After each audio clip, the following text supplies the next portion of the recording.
Sector में काम करने वाले लोगों से एक शिकायत आपने जरूर सुनी होगी कि उन्हें वर्किंग आवर्स यानी काम के तय घंटों के अलावा भी काम करना पड़ता है।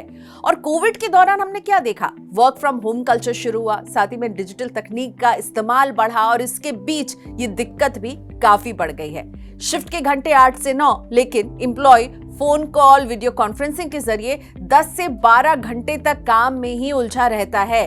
कई कर्मचारियों पर काम का प्रेशर इस कदर होता है कि शिफ्ट के बाद भी उन्हें बॉस की कॉल्स और ईमेल्स आती रहती हैं और इन परेशानियों से अब लाखों कर्मचारियों को राहत मिल गई है और इसकी वजह है कानूनी अधिकार।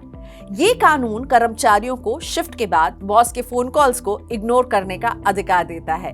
कर्मचारियों को ये अधिकार ऑस्ट्रेलिया ने दिया है और ये संभव हुआ है सोमवार 26 अगस्त से लागू हुए राइट टू डिस्कनेक्ट कानून की वजह से।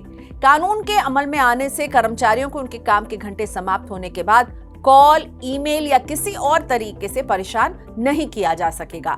कर्मचारियों की बेहतरी और वर्क और पर्सनल लाइफ में बैलेंस बनाने के उद्देश्य से ये कानून लाया गया है। नया कानून लागू होने का मतलब ये है कि ज्यादातर मामलों में अब अगर किसी एम्प्लॉय के काम के घंटे पूरे हो चुके हैं, उसके बाद बॉस कॉल या ईमेल करते हैं तो इस एम्प्लॉय के पास उसे इग्नोर करने का अधिकार है। इस आधार पर कंपनियां या उनके बॉस उन्हें किसी भी तरह से पनिश या प्रताड़ित नहीं कर सकते हैं। हालांकि राइट टू डिस्कनेक्ट कानून के बाद नई बहस भी छिड़ गई है। कानून का समर्थन करने वालों का कहना है कि पिछले कुछ सालों में कर्मचारियों के वर्क और पर्सनल लाइफ के बीच बैलेंस बुरी तरह से खराब हुआ है। खासकर कोविड के बाद के सालों में यह दिक्कत तेजी से बढ़ी है। वर्किंग आवर्स खत्म होने के बाद भी एम्प्लॉयज को काम से जुड़े कॉल, टेक्स्ट और ईमेल्स आते रहते हैं। कानून बनने से इस तरह की चीजों पर लगाम लगेगी। वहीं कानून की आलोचना करने वालों का डर ये है कि इससे उत्पादकता यानी प्रोडक्टिविटी पर असर पड़ सकता है।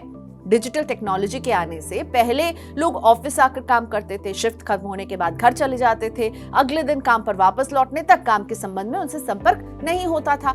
लेकिन अब दुनिया भर में कर्मचारियों का यही हाल है। शिफ्ट ओवर होने के बाद यहाँ तक कि छुट्टी वाले दिन भी ऑफिस की ओर से ईमेल, एसएमएस या फोन कॉल्स आना आम बात हो गई है।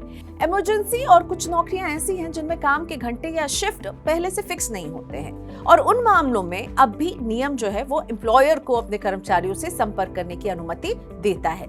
ऐसे मामलों में वर्कर्स सिर्फ तभी जवाब देना इग्नोर कर सकते हैं जब ऐसा करना रीजनेबल यानी वाजिब हो। ऑस्ट्रेलिया में इस तरह का कानून आने से अब बॉसेस को सोचना पड़ेगा कि क्या वर्किंग आवर्स के बाद कर्मचारी को टेक्स्ट या ईमेल करने की जरूरत है या नहीं है।